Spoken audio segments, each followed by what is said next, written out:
In 1982, an entire orphanage full of children vanished overnight. No bodies, no footprints, no explanation. For 30 years, the building sat untouched until someone broke the wall open, and what they found inside rewrote everything.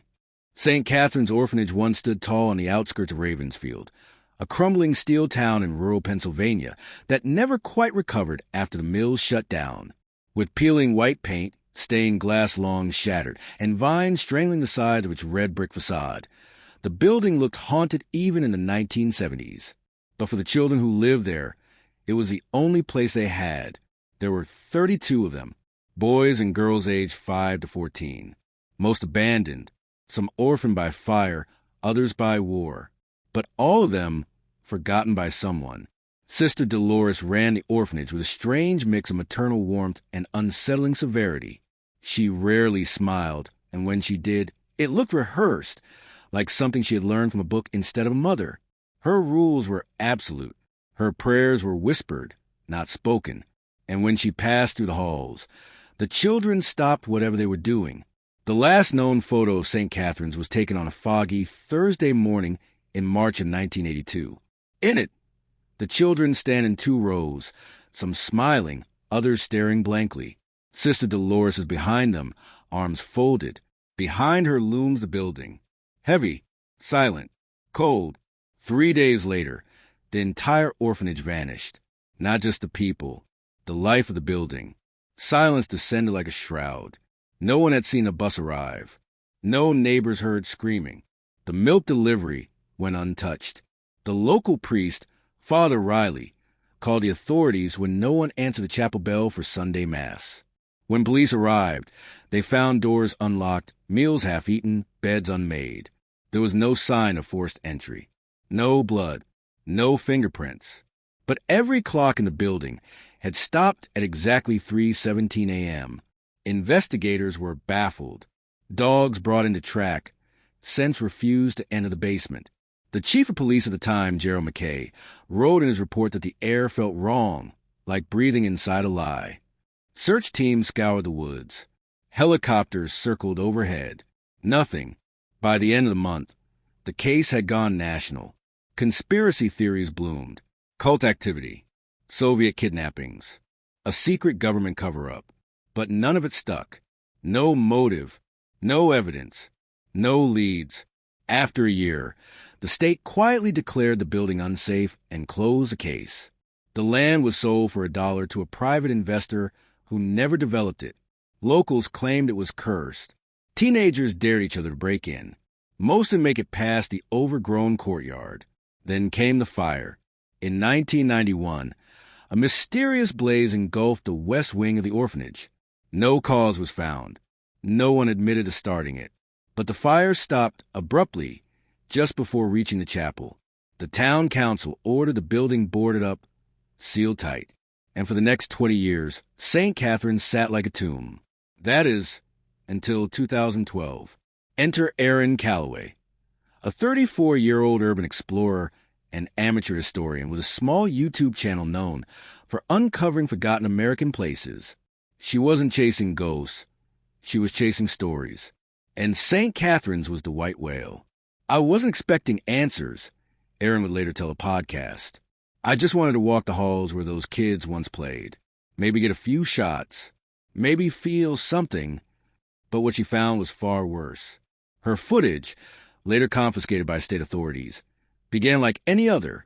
Static, a few low-light hallway pans, a creaking floorboard here and there. But just 10 minutes into her exploration, Erin paused outside the old infirmary. The wall was crumbling slightly.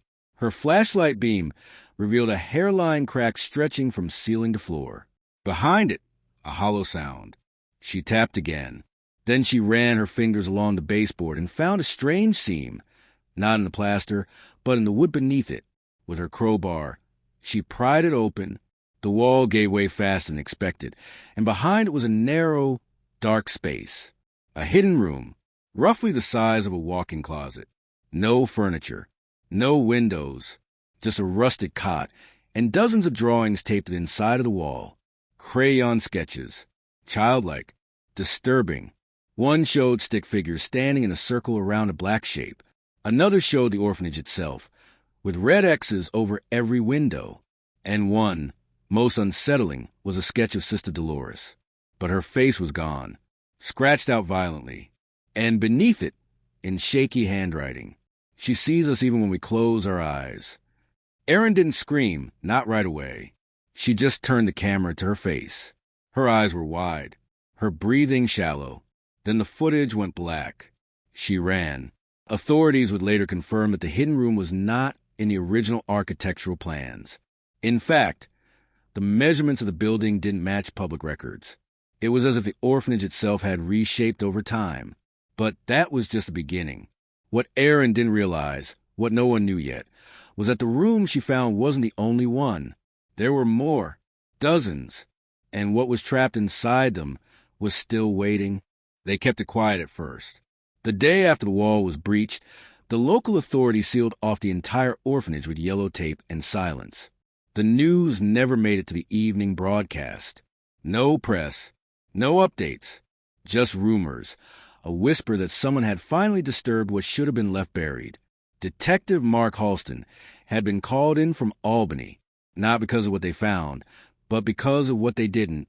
He'd worked cold cases, missing persons, and even a string of ritualistic murders in the 70s. But nothing prepared him for the thick, suffocating quiet that clung to St. Catherine's like mold. Inside the orphanage, the air was wrong. It wasn't just stale, it was weighted, heavy with memory, or something worse. The room they discovered behind the wall wasn't just a forgotten storage closet. It was a sealed chamber, roughly 12 feet across. No windows, one door, and lined with decaying child-sized beds, each still bearing signs of a hasty exit. Coloring books mid-page, shoes tucked under cots, and in one case, a small teddy bear clutched so tightly the fabric had fused to the skeletal hand of a child who had never made out. It was the first and only body they found. There were 27 children recorded to be in the orphanage on the night of the disappearance, all supposedly asleep, all under the care of Sister Agnes Marie, a stern nun with a reputation for discipline and silence. She, too, was never found. Yet what disturbed Halston more than the skeletal remains was what was on the walls. Carvings, hundreds of them, tiny, erratic scratch marks, tally marks, as if someone had counted the days. Symbols, not quite religious, but close enough to unsettle the stomach. Strange spirals, eyes, and then words, written in what appeared to be dried blood or rust, scrawled repeatedly. He waits beneath, he watches above. Forensics said the room had been sealed for decades. No airflow, no sign of forced entry or exit.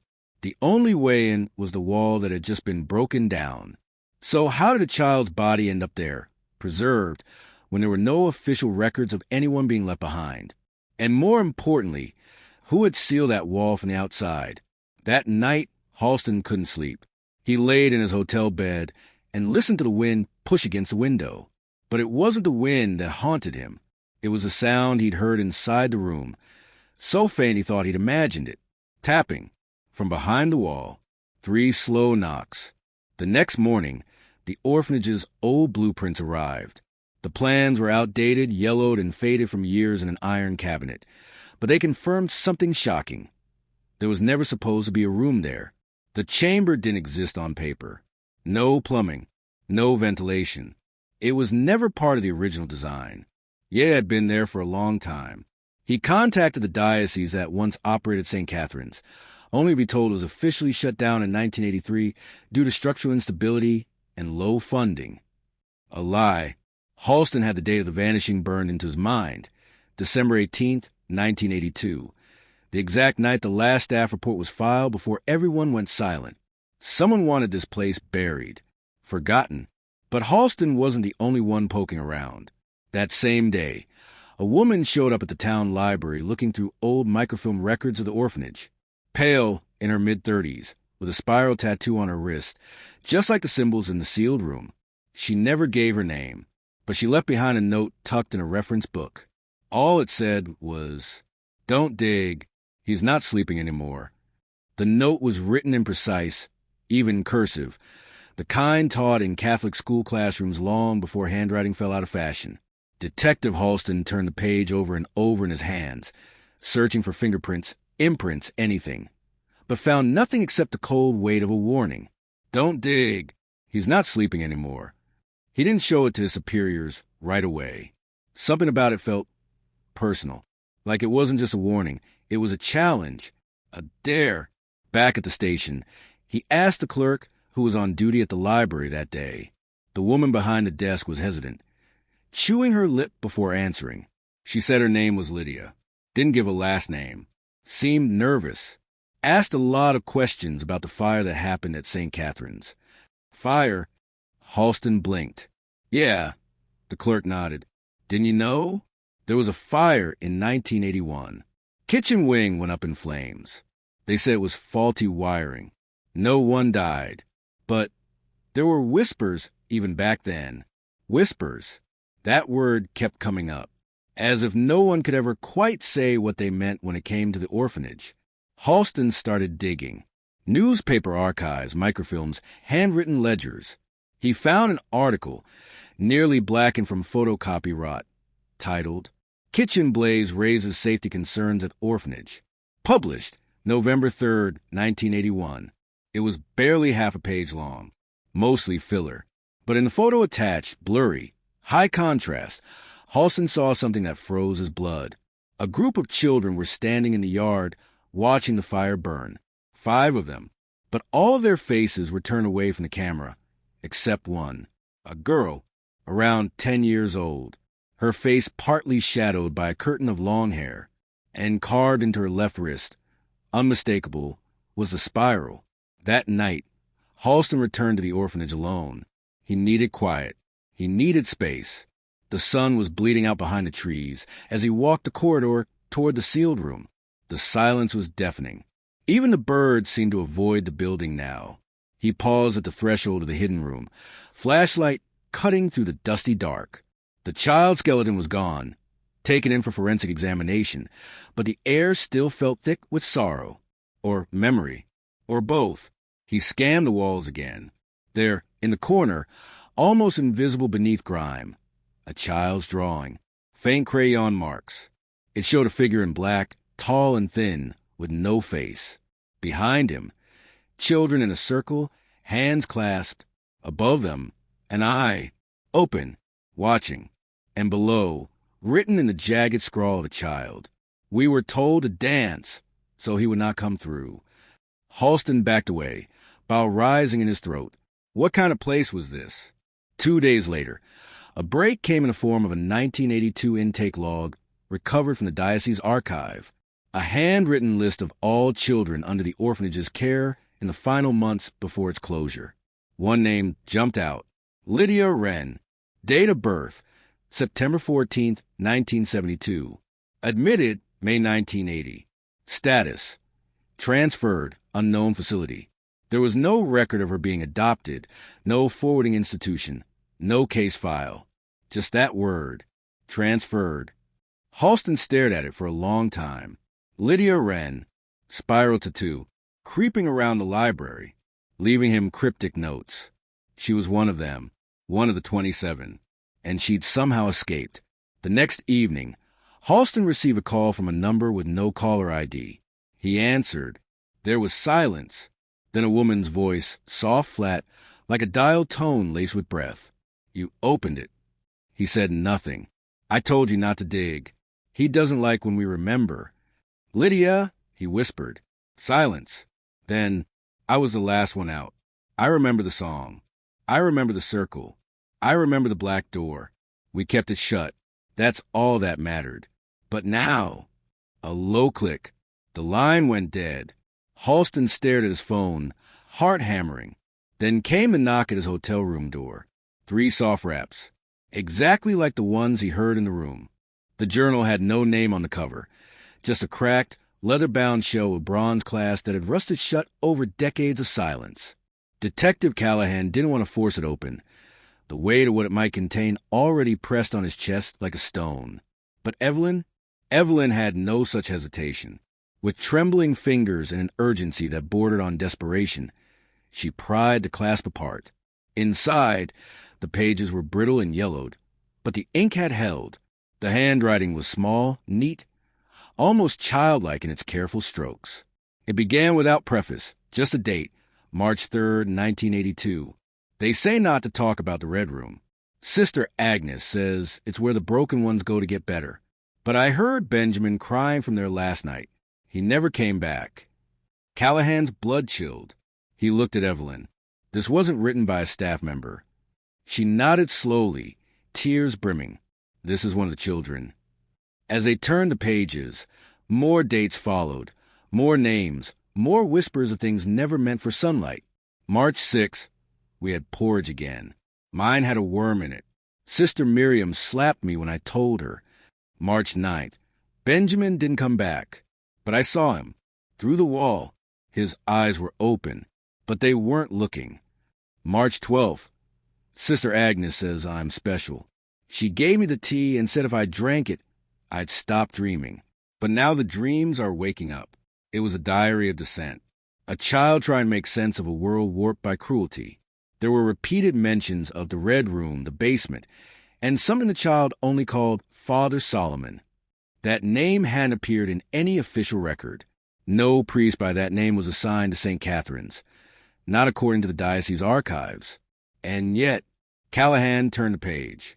The next entry was a single line, written with what looked like a shaking hand. They say when you hear the hymn under the floor, it means your name is next. He stopped reading. Did you hear that? Evelyn whispered. They both went still, faint, like it was coming through a vent deep within the house's bones. A hum, a melody, slow, solemn like a hymn. They turned toward the wall, where the sound pulsed through the plaster. The same wall that had revealed the hidden room. There's more, Evelyn said quietly. There has to be another space. Callahan followed the sound, his ear pressed against the paint-chipped surface. The melody wasn't just playing, it was coming closer. And then they saw it. At the base of the wall, partly obscured by dust and fallen plaster, was a small wooden trapdoor, no larger than a floor grate. They pried it open. Stale air rushed out like breath held too long. A ladder descended into blackness. At the same time, 80 miles away, a retired nun named Sister Helena sat alone in her modest apartment, watching the rain trail down her window pane. Her hands trembled as she held a faded photograph. 12 children, all smiling, lined up in front of the orphanage in springtime. She turned it over. Written on the back, in faint pencil, St. Catherine's Spring Choir, 1982, taken the day before. Before what? Her doorbell rang. Once. Then again. Slowly, she rose, not knowing that the ghosts she buried decades ago were clawing their way back to the surface. The air beneath the trapdoor was thick, not just with dust, but with something heavier, something that seemed to cling to their skin and crawl into their lungs. Detective Callahan held his flashlight ahead, the beam slicing through a tunnel lined with crumbling stone and mildew-covered bricks. Evelyn followed silently, the journal clutched tightly to her chest, her other hand skimming the cold, damp wall as if it could steady the storm inside her. The hymn grew louder. Not a recording, not some mechanical playback, like he'd hoped. Voices, soft warbling, dozens of them, singing in unison from somewhere deep within the bowels of the orphanage. Callahan halted. Do you hear that harmony? Evelyn nodded. It's the same melody from the journal, the one the children heard before they vanished. They moved forward. The tunnel twisted, narrowed, then opened into what looked like a chamber, no larger than the chapel. There were pews, small, rotting benches too short for grown bodies, a makeshift altar, and candles, dozens of melted, unlit stumps that looked like they hadn't been touched in decades. But what truly froze them were the photos.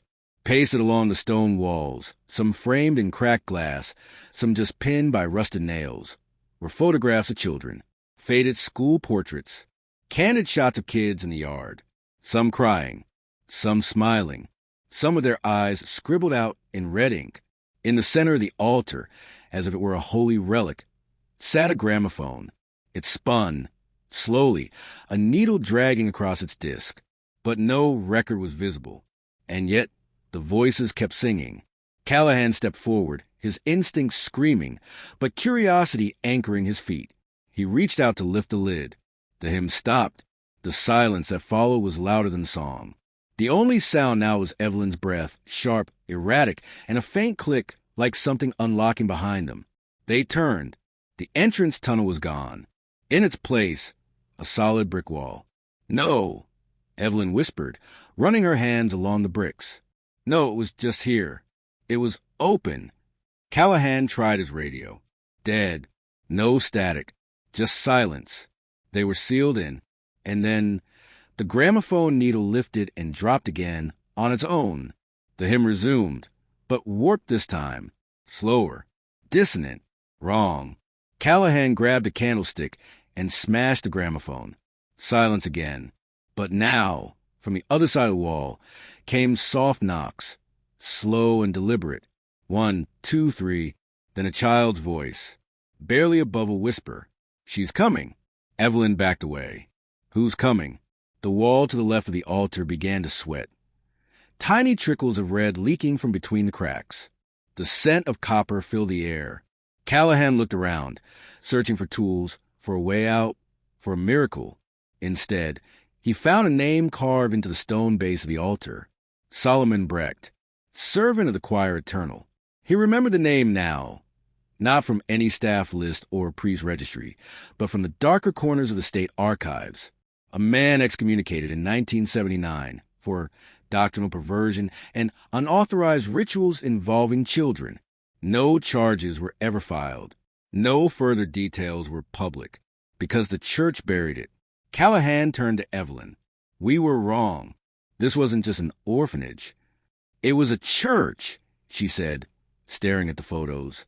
"A cult dressed up as salvation." The wall behind the altar cracked open with slow groan, revealing a passage lit by candles. And standing in the middle of it, wearing a child's choir robe, was a figure. Small, pale, eyes completely black. She tilted her head, smiled, then sang. Her voice was no longer a child's. It came out low, guttural, like 1,000 people singing through her, like something deep underground had borrowed her face to deliver a warning, or perhaps an invitation. Evelyn staggered back, the journal dropping for her hands. The figure in the robe stepped fully into the chamber's glow, and that's when Callahan saw her feet weren't touching the ground. She floated. Her toes hovered inches above the stone floor, swaying gently like a pendulum. The hymn she sang began to warp, changing key every few seconds, discordant and jarring, like a broken music box trying to remember the tune. "Don't look into her eyes," Callahan barked, instinct kicking in. She's not a person." Evelyn forced herself to glance down, but even without eye contact, the presence in the room pressed against them like water filling a sinking ship. Then, silence again. The girl stopped singing. Her head snapped to the side like a marionette being yanked too hard.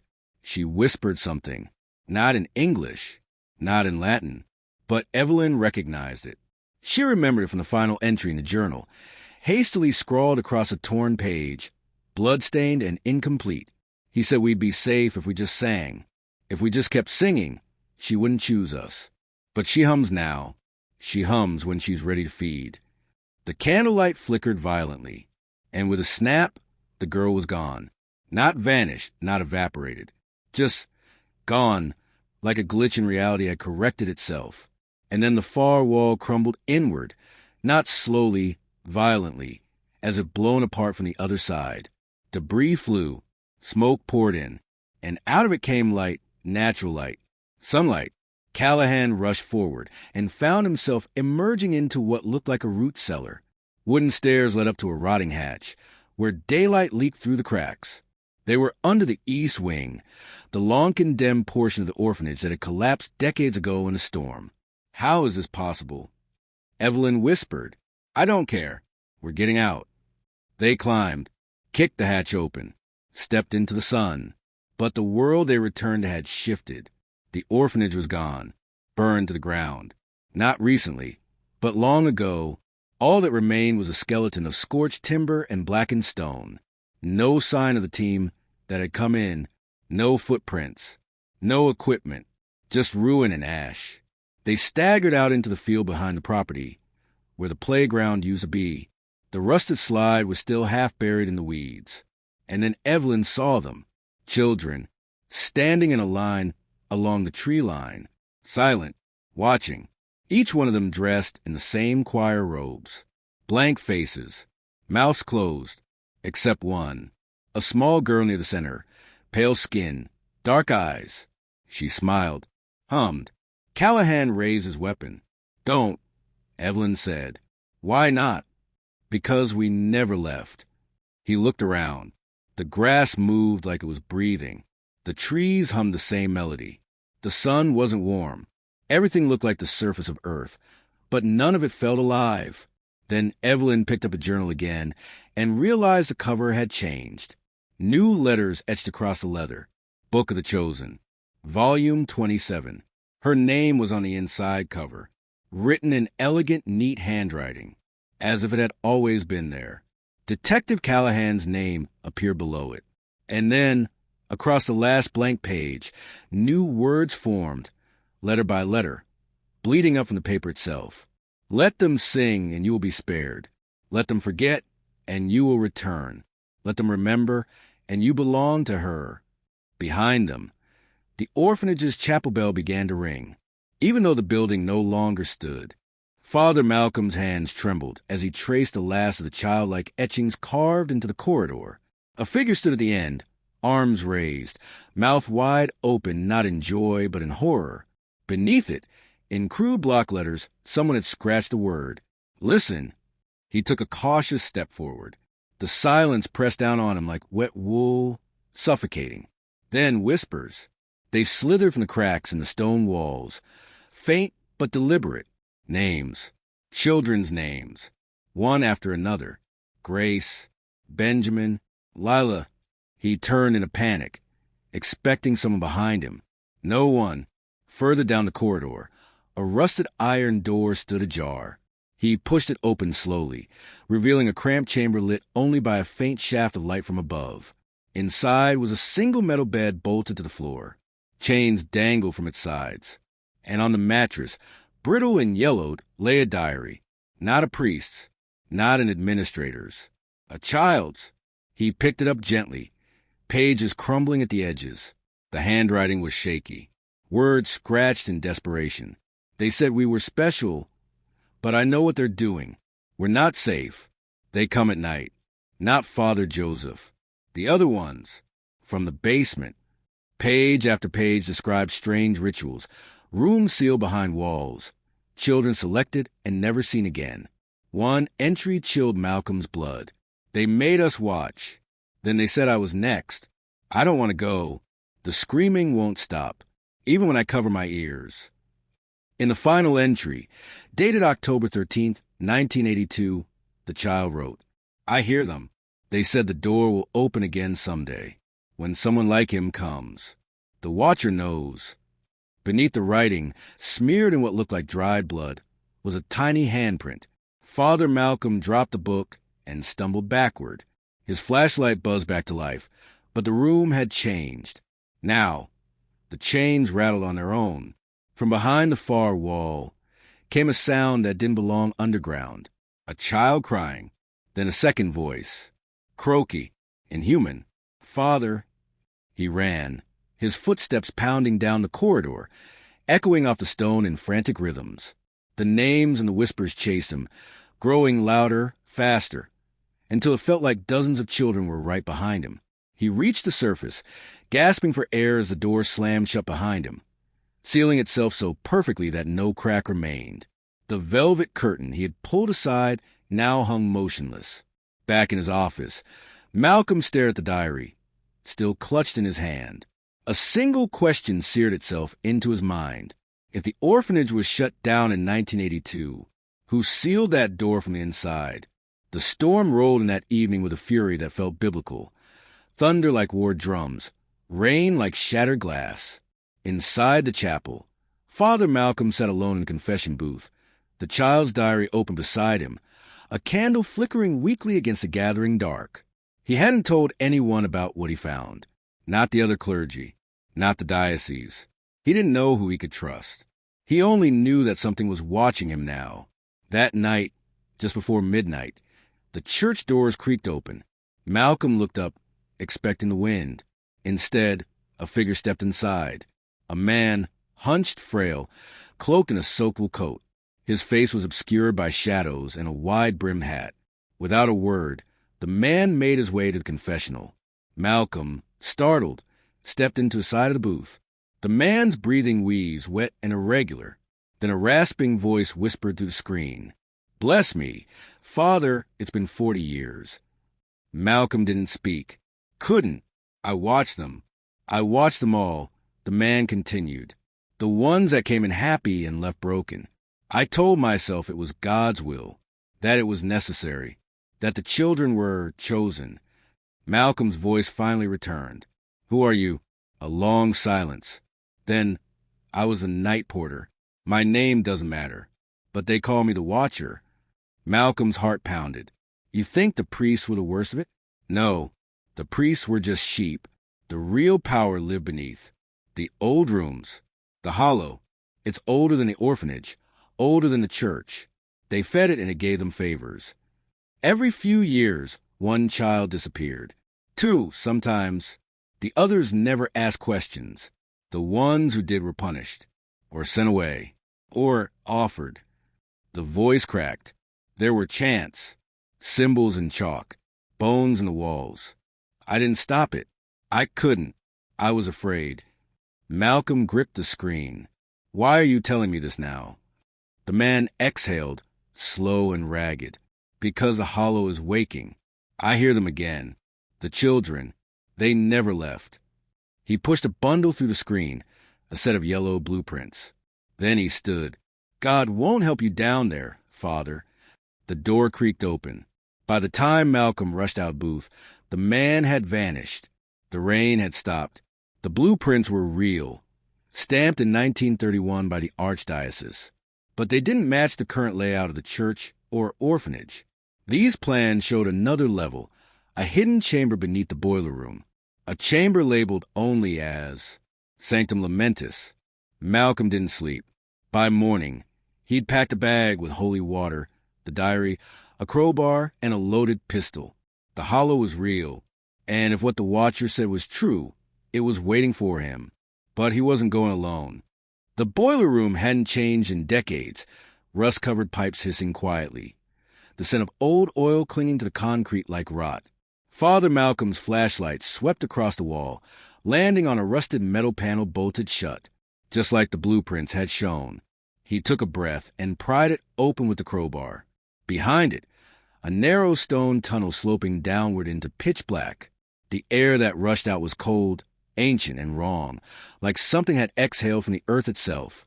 He hesitated only once before stepping inside. The tunnel wound down for what felt like forever. The stone walls were damp, covered in strange sigils drawn in faded red. The symbols pulsed faintly when his light passed them. It wasn't his imagination. The diary had mentioned a place beneath the fire, where the children were taken for the final silence. This had to be it. He reached a sealed iron door at the end, carved with Latin inscriptions that twisted mid-sentence, as if the words had rebelled against their own meaning. He muttered a prayer under his breath, then turned the wheel. The Sanctum Lamentis opened. Inside was a chamber built entirely of stone, circular, domed, and impossibly large. Candles flickered in iron sconces, though no one had been here in decades. At the center stood a stone altar, blackened by soot and blood. Behind it, a massive wall of names, etched by hand, hundreds, maybe thousands. The names of the missing. Malcolm stepped closer. The air trembled. A child's laughter echoed faintly, then a scream, distant and overlapping with another, and another. The acoustics of the chamber played tricks on him. He couldn't tell if they were memories or something far worse. Then he saw the girl. She stood by the far wall. Dirt-smudged nightgown. Hollow eyes. The same child from the photograph. From the diary. "Eloise," he whispered. She turned, but her face was wrong. Too pale. Too still. When she opened her mouth, it wasn't words that came out. It was a sound like scraping glass, layered with whispers. Dozens of them. He stumbled back, heart pounding, raising the pistol instinctively. But he couldn't shoot. Something in him, deeper than fear, froze him in place. The altar behind him rumbled. Stone slid open. From the ground emerged a set of steps spiraling down again. A second descent. Eloise vanished. It took every ounce of his faith to go further. The lower chamber, colder, smaller, was lined with jars. Hundreds. Preserved organs. Baby shoes. Locks of hair. Some dated back a century. Others had no labels at all. In the far corner, a chair bolted to the floor. Leather straps. A cracked mirror. And behind the mirror, Malcolm found a crawl space barely wide enough for a child. He squeezed through. It opened into a forgotten nursery. Beds rotted. Toys scattered. One still played a broken lullaby when he stepped on it. There were murals on the wall. Crude, childlike, but telling. One showed robed figures around a pit. Another showed a black shape rising from below. Then a final one. A girl with red hair being dragged into darkness. Eloise. At the center of the room was a journal, bound in red thread. Not the same as the first. This one belonged to a boy. Its last entry was smeared in blood, but legible. They say she screams even now. They say we'll join her soon. I don't want to, but I think I'm already down here. I think I never left. I think we're all still in the walls. Something moved behind him. He turned, but nothing was there, except the whispering. It had returned, but now it knew his name. Father Malcolm didn't sleep after the nursery. He climbed out of the hollow just as the sun rose over St. Catherine's. Everything looked normal, but it wasn't. Not anymore. He now knew what the school had buried, what had fed on. The morning mass proceeded like any other. Nuns chanted softly. Students filed in. But beneath their robes and rituals, something was fractured. Eyes darted. Whispers spread. He wasn't the only one who had heard the voices. That night, Malcolm packed a suitcase, including both diaries and the photos he'd taken. He drove to the diocesan office 2 towns over, demanding to see Bishop Callahan. The bishop listened in silence, noted the findings, promised an investigation. But 3 days later, Malcolm's report vanished from the record, and Bishop Callahan retired due to health. When Malcolm returned to the school to press further, the gates were locked. A new priest had been installed. A different doctrine was in place. No mention of the missing children was permitted.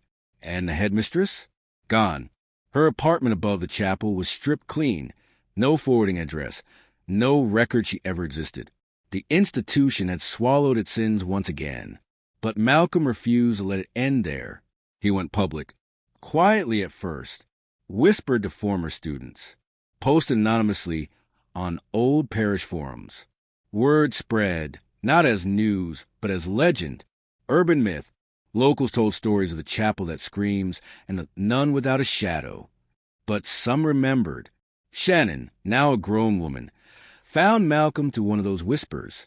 She brought a box with her, a rusted cross, a page torn from her childhood Bible, and a drawing. It was of the girl, Eloise, with the words "she was my friend" scrawled underneath. Shannon told him more, of how the nuns used to pull certain students from bed at night, whispering about atonement, of how one girl returned mute, never speaking again, of how Eloise vanished a week later, and everyone was told she'd been adopted. It had been a lie. They all knew it, but they were children, helpless, together.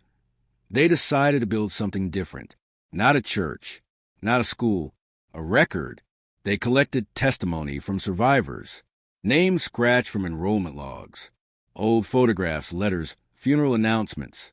The truth had no place in the institution, but it could live elsewhere online, in books, in memory. The sanctuary of silence was cracking. One night, months later, Malcolm revisited St. Catherine's alone. The gates had reopened. A new headmistress had taken over.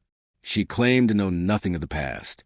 But when he stepped into the old boiler room, he found the tunnel sealed shut, filled with concrete. The secrets were buried again. And yet, as he turned to leave, he heard it, a faint knocking behind the wall, 3 soft taps, then a child's voice, barely a whisper. Tell them we're still here." He froze, eyes stinging, heart thundering. He placed his hand against the cold concrete and promised, "I will." And if you believe stories like this need to be told, to be remembered, even when institutions try to erase them, then help us continue to work. Subscribe to this channel, because there are still more voices in the dark waiting to be heard.